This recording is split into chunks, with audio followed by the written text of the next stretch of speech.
Good morning everyone. তো আজকে একটু ভিডিওটা আপলোড করতে একটু লেট হয়ে গেল। তো এখানে দেখতে পাচ্ছ মাম্মাম টিফিন গুটিয়ে নিচ্ছে, যেহেতু ও যাবে আজকে স্কুলে। তো এখানে কলা আর বিস্কুট দিয়ে দিচ্ছি।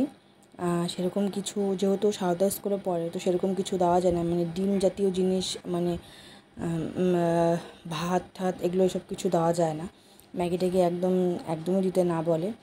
সারদা স্কুলের কিছু রুলস আছে, তার জন্য সবসময় শুকনো খাবার দিতে হয়।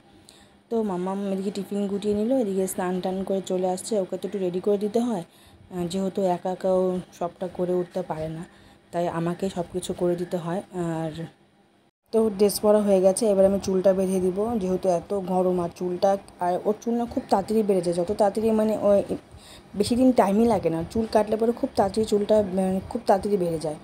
তো এখানে ওকে চুলটা বেঁধে দিচ্ছি, যেহেতু প্রচণ্ড গরম পড়েছে। এদিকে বৃষ্টি নেই, কিন্তু মেঘলা ওয়েদার, তাও প্রচণ্ড গরম। আর সামনে হচ্ছিল চুলগুলো সবসময় মুখে আসে, তো বলছে মা চুলটা একটু সামনের দিকে ঠিক করে দাও। তো এরকম করে রোল করে চুলটা সামনের দিকে বেঁধে দিই। তো আর স্কুলটা অনেক দিন পরেই খুললো, যেহেতু গরমের ছুটি ছিল। 1 তারিখ থেকে 19 তারিখ অবধি স্কুল বন্ধ ছিল। তারপর তো স্কুলে 2-1 দিন ক্লাস হয়েছে, তারপরে আবার বন্ধ ছিল। এই বৃষ্টির জন্য ও যেতে পারেনি স্কুলে ঠিকঠাকভাবে।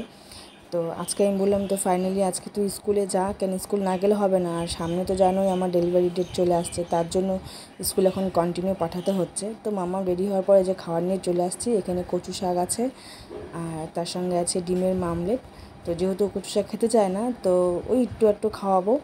তো এখানে খাওয়া দাওয়ার পর দেখো ও রেডি হয়ে গেছে, আর ওর বেস্ট ফ্রেন্ডরাও চলে আসছে, বান্ধবীরা। আর আমি তো এখন যাই না দিয়ে আসতে, তাই ও বান্ধবীদের সাথেই চলে যায়। তো চলো, তোমাদের ভিডিওটা কেমন লাগলো, ভালো লাগলে like comment share and subscribe করো, পাশে থাকো। টাটা।